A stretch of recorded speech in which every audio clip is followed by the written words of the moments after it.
Welcome everyone, my name is Tristan and today I would like to talk about film emulation using the plugin Dehancer and how it could play a role into independent filmmaking.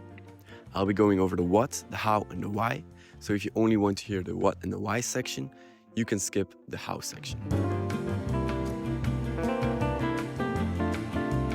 For those who know me, I'm talking English just in hopes of the slight chance I reach more than, let's say, 10 people. For those who don't know me, allow me to introduce myself. So, as mentioned, my name is Tristan, I'm from Ghent in Belgium, and I'm about to enter my second year studying specifically editing at the film school called RITS in Brussels. Next to my studies, I'm also digging into the videography scene just to expand my filmmaking skills beyond only editing and also to earn some money. A while back, Dehancer approached me and asked me if I could review their popular plugin and their iOS app. This was at a time where I was not yet diving deep into color grading, but their request set my color grading obsession in motion. So for the last couple of weeks, I've been learning the craft as much as possible. My point is, I may know terminology, methods, etc., but in terms of intuition and experience, I have yet to learn so much. So, when judging my words and opinions, I would like you to keep that in mind.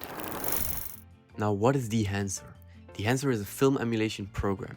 It allows you to emulate the look you get when shooting on film stock, typically referred to as the film look. You see it everywhere online. Typical characteristics of the film look are grain, bloom, halation, deeper shadows, softer highlights, etc. While digital sensors capture light linearly, film stock captures light non-linearly due to all the chemical processes, and I don't know the whole science behind it.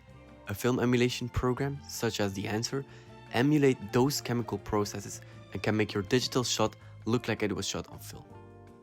Now in a moment, I'm going to take you along with me into Davinci Resolve. I have the studio version, and we're going to review the Dehancer Pro plugin. So I think now is a good time to tell you, you can get a 10% discount using my affiliate code TRISTANNIJS. You'll find more information in the description below. Alright, so now we're inside of Davinci Resolve, and as you can see, I've got a couple of shots lined up right here. I shot a while back in the beautiful city of Ghent. Today I want to work with this shot, and as you can see, I've got already some primary adjustments in place. My first node is obviously the input device transform, going from Sony S-Log3 to Davinci Wide Gamut Intermediate. Davinci Wide Gamut Intermediate is the widest color space available, and it is also the native color space of Davinci Resolve. So they've given it more love, and it's also designed for color grading, so it's the best color space to use, and lots of people use it. Then at the very end, we've got an output device transform going from Davinci Wide Gamut Intermediate to Rec 709 Gamma 2.4, as those are the right display settings for my screen. After my device transform, I did some white balance, then some contrasts, and then I also did some saturation. And now we're ready to go to the one and only Dehancer. Dehancer is a plugin you can just search for right here. You just drag it on top of the node. And right off the bat, you can see a very ugly image, to be honest. So we're going to scroll down and we're going to click Disable All Tools. Then you'll see that every single option has been disabled. We still got the presets they made, the default presets, but everything's disabled. So you have to keep in mind that whenever you make a change, you first have to click Enabled again. So here, first tab, the input. Obviously, we're in Davinci Wide Gamut Intermediate. Here you got some options to fix some corrections, but we already did those in separate nodes, so I'm going to leave this as it is. Then we're going into, we're not doing this chronologically, by the way, I'm following the advice workflow of Dehancer itself. We're going to go into vignettes, we're going to enable it. Usually, if I wanted the vignettes, I would have done it inside Power Window before my Dehancer node, but just for the sake of it, we're going to do it inside of Dehancer. So as you can see, this messes around with the exposure, so that's why we do it before anything else. I think I'm happy with this, like this. Then we're going to go into film. This is where the magic really starts happening. This is the film profile tab, and you've got lots and lots of different film profiles, and it's basically like the film stock you would have shot on if you had filmed in real life using real film. And Dehancer has gone ahead and sampled every film profile accurately. I like the Kodak Vision 350D for daylight. Then you just have to enable it every time again. And as you can see, it changes. Maybe the image has gotten a little bit more flat, but we'll fix that right away. You've got control over the push and pull slider. Push and pull emulates how you expose and develop the film. There's a whole science behind it. I don't think I have time to explain it all, but if you'd like to learn more about it, I suggest you search it up on Google or on Dehancer itself. I really like it when it's pulled all the way to the right. And then we can go on with our workflow. After the film profile, I usually go to the expand tab. Enable this, and this is where you're able to obviously change your black point and your white point. It is to fix some of your contrast changes because of the film profile. So here you can go ahead and fix that. When changing this, I look at the extents, which you can enable over here. And I like my extents to just touch or barely touch the top or barely touch the bottom. That way you have the broadest dynamic range of your color space. After the expand tool, we can go ahead to the print tool. So here in the print section, we're going to enable it. Now it's still on linear, which is basically like nothing. We've got the Cineon film log, which makes your image a kind of log, which you would use if you wanted to apply a film look lot from Dehancer, like these ones. Then you need Cineon film log, but I don't use it. I use the Fujifilm 3513 or the Kodak 2383 print film. 2383 is really popular. The Kodak Endura glossy paper is more for pictures, if I remember correctly. Today I would like to go ahead with the 3513 Fujifilm. I'll also enable the analog range limiter, which basically compresses the image a little bit. As you can see, it gets more flat, but you recover some detail over here. And it's also compressing in a way that analog film would do it. So I'm a fan of it. It makes the film look more complete. Then you've got loads of different options like the target white. This is for temperature stuff. I just most often leave it at 0. You can fix the exposure a little bit more. I just also leave it at 0 most often. The tonal contrast is again a way to increase the contrast, but I just leave it as it is. And the color density is obviously how dense the colors are. You can see it over here. And you've got also saturation, which is by default at 100. So if you wanted black and white, you could pull it to the left, but I just obviously leave it at 100. After the print, we can go ahead and go to the film developer. This basically emulates how the film is developed inside the chemicals, like the temperature of the room, the concentration of the chemicals, how long you leave it in there. There's a whole science behind it, but again, I don't really know that much about it. So we've got a contrast boost. I usually don't mess around with this as much as I'm happy with the contrast I've created through the expanded tab, but just for the sake of it, we can do it. Then you also have gamma correction, which shifts your midtones either to the highlights or to the shadows. I'll just leave it here because I like the detail in the leaves. Then you've got color separation.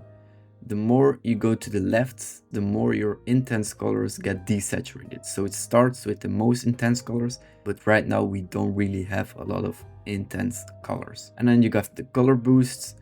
This is basically like a saturation slider with the behavior of analog film, and also it is created in a way that no colors can escape the color space, so there will not be any clipping. Your colors are protected. I just slide it a bit to the right most often. Also good to mention is that color separation and gamma correction will only work if your contrast boost is altered. After the film developer tool, we can go ahead and go to the film compression tool. This basically mimics like the soft roll-off of film, and it compresses the highlights. It's not magic to fix clipping you have, but it can smooth out the clipping. We're going to enable this. Right off the bat, you can see it change, especially in the sky. But to really see what it does, I would like to go to a grayscale. As you can see, the highlights get compressed over here. You can change the impact, how much it gets compressed. You can change the white point, which is basically like when does your clipping start. But if you leave it at 100, your white will just be like normal all the way in the right upper corner. But if you go beyond 100, like 120 for example, your white will become more gray, more flat. So I just leave it max at 100. Then you've got tonal range, how much of the image gets compressed. Now mostly the highlights, but if you pull it to the right, then also your midtones get compressed, even as far as the shadows. So it's just something you have to eyeball when altering an image. Then the color density, if you pull it all the way to the left, you can see the colors are not unified. They don't go into the neutral white. This mimics the negative film stock, but if you pull it all the way to the right, colors get more vibrant and they unify at the end at the widest point, which mimics positive film stock. So we're back with our image. The impact, I was going to change it a little bit over here. White points, max 100. Tonal range, how much of the image gets compressed, maybe like here. And then the color density, I always do it at 100. And now you can see the difference. Maybe it looks a little bit too flat to me now, so we can adjust the white point a little bit. And this looks good to me. Then after film compression, we can go to the color head. You've got the CMY sliders for creative purposes. You can make it more blue, more yellow, more green, magenta, or red cyan. But I usually just leave this as it is, because when I do creative coloring, I would do it in separate nodes. Then you've also got separate sliders for these tones. You've got the shadows, the midtones, the highlights. But I usually leave these untouched, because some people would say, yeah, you can do split toning with it, but I feel like it's a bit too unnatural, especially when you go towards the colder side.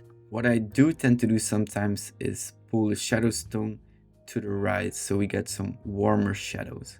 After the color head, we can go into the options, really typical for a film look. This is basically like the holy trinity: the grain, the halation, and the bloom. The film grain depends on your ISO and also on the size of your film stock. Usually I feel like grain is too much, so I tend to go with the biggest film stock with the lowest ISO, so my grain stays really subtle. These three settings are, in my opinion, something you should be really careful with, as doing it too much, it can really push me away from the image. Then halation, I usually go to the biggest size of film stock and then no ramjet. Ramjet is like this layer film stock has to prevent halation. So if you use it, there will be more halation.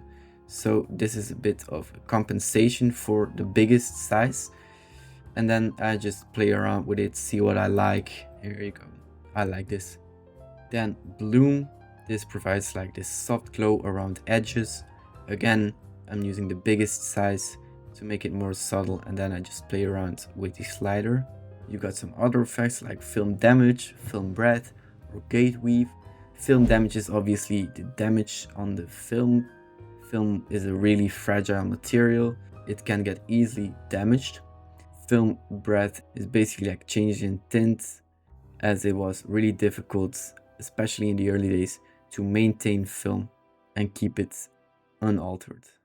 So especially with 8mm, you can really see the difference. You can really see what it's like. Gate weave mimics like the subtle displacement of your film inside a projector.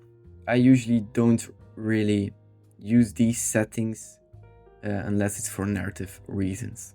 You've also got the overscan, which provides this like frame as if it were on a real film roll.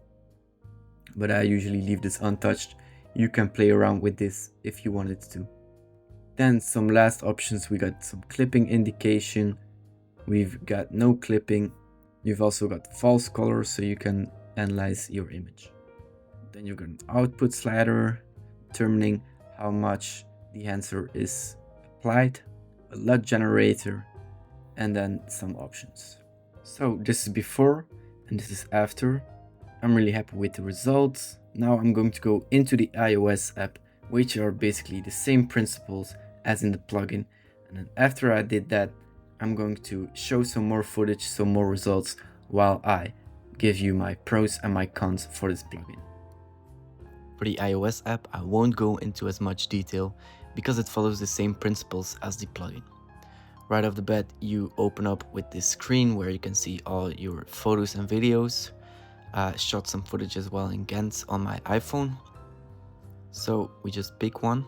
As you can see, there is still a watermark and the image has already been altered. For the watermark, it's because I don't have a license on it and the iOS app uses a different license. So if you wanted the plugin and the iOS app, you would need to have 2 different licenses, which is kind of a bummer. As for the altered image, what I like about the app is that it memorizes my last edits. I've already experimented a bit with the app, so it remembers my last edits. If you want to start with a clean sheet, you should just scroll to the left and then you can see the original. But I will go with the last edits.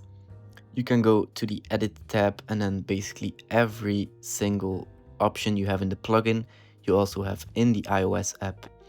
There's one option you have in the iOS app which you don't have in the plugin, and this is just a simple crop feature. To enable or disable an effect, you just have to tap on the option and you'll see like a blue dot appear, which means it is enabled.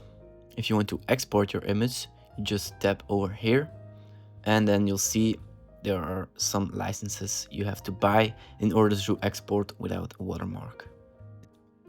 Now to list some pros and cons. It is a very realistic film emulation. The team has dedicated their time to sample as accurately as possible every effect.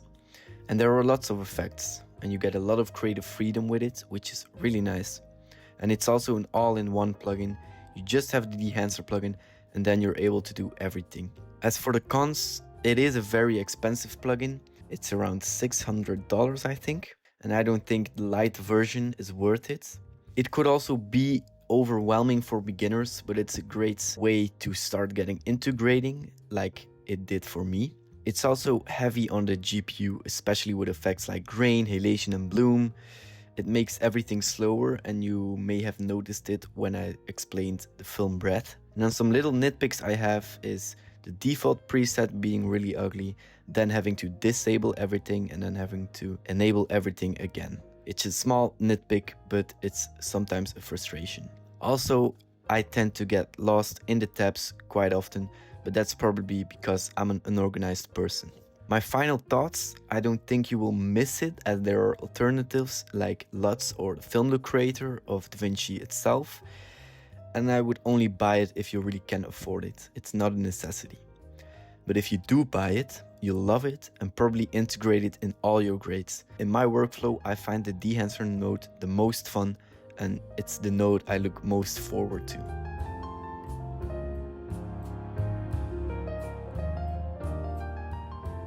So now that you've seen some tricks of the trade, I would like to talk about why you should consider using film emulation when making movies, especially if you're an independent filmmaker. At first I was not a fan. I felt it was inauthentic, fake, and I was like, even though it's a hassle and expensive, I was like, shoot on real film or don't do it at all. But then I started thinking and I asked myself a question. Why would you want your movie to look like it was shot on film? Or why would you want that film look? Because it looks good? Honestly, that's a really valid reason next to the narrative, and it's also the reason lots of people do it. But I want to dive deeper. Why are we so drawn to it? What is so visually pleasing about that film look? So let's ask ourselves another question. What is film? Now, at its core, when talking about the material, film is a medium within cinema as an art form. And every medium has its limits, and those limits shape the message. In fact, some would even say the medium is the message. Now, when you look at paintings, you'll always see the brush strokes. No matter how realistic the image is, you'll always sense the craft, you'll always sense the distinction between the art and reality, if you look close enough. Now, even though film captures reality, it kind of works the same way. You can sense the distinction through its imperfections, be it with the film grain, the halation, the bloom, the film breadth, the list goes on. I believe that the distinction between the art and reality is at least part of the connection we feel as viewers. Cinema comes closer than any art form to resembling the real world, but its subtle imperfections still create a barrier between the art and reality, a sense of medium. And nowadays, with the crispy and clear look digital can provide, that barrier, that sense of medium, often tends to fade away. And in some instances, this can be convenient, but in other instances, not so much. Ever since its invention, cinema has evolved rapidly. The introduction of video made it easier, cheaper, and faster to capture moving images.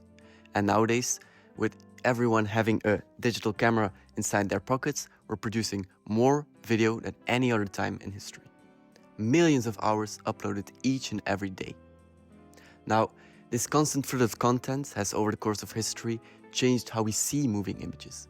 It no longer serves merely as an art form, but just like literature consists of novels, poetry, articles, cinema has expanded into information, communication, and forms of entertainment. This is why filmmakers should put in the extra effort to stand out and not blend in with content served for other purposes, be it with production design, lighting, gear such as lenses, or, you guessed it, film emulation. Out of the wide array of tools you have to make your shots feel like a movie, film emulation has become one of them. And I think independent filmmakers should take advantage of that, as it's a powerful tool to add intention and tactility to your movies. Big productions have access to all the tools in the world to make your shot feel crafted, but independent filmmakers often don't have that luxury. So, film emulation can be a really great way to compensate for the lack of other resources and still make your shot feel crafted. And it's not about perfectly replicating a specific kind of film stock, no. It's about tapping into the collective memory of what cinema looks like, what cinema feels like. And no one will notice whether you tried replicating the Kodak Vision 3, for example. No, they will, however, remember how it made them feel. And what they will have felt is that distinction between the art and reality. At the end of the day, it's all your choice. Some movies benefit from the vintage film look, other films benefit from the crispy clear digital look. As long as you're making decisions based on the narrative, the story, your creative intentions, you're free to do whatever. Just make sure you always think deeply when making creative choices. With all that being said, I would like to invite you one last time to use my affiliate code TRISTANNIJS on any Dehancer plugin for a 10% discount if you're planning on getting any plugin. Have a great rest of your day, enjoy filmmaking, and always think deeply when making choices.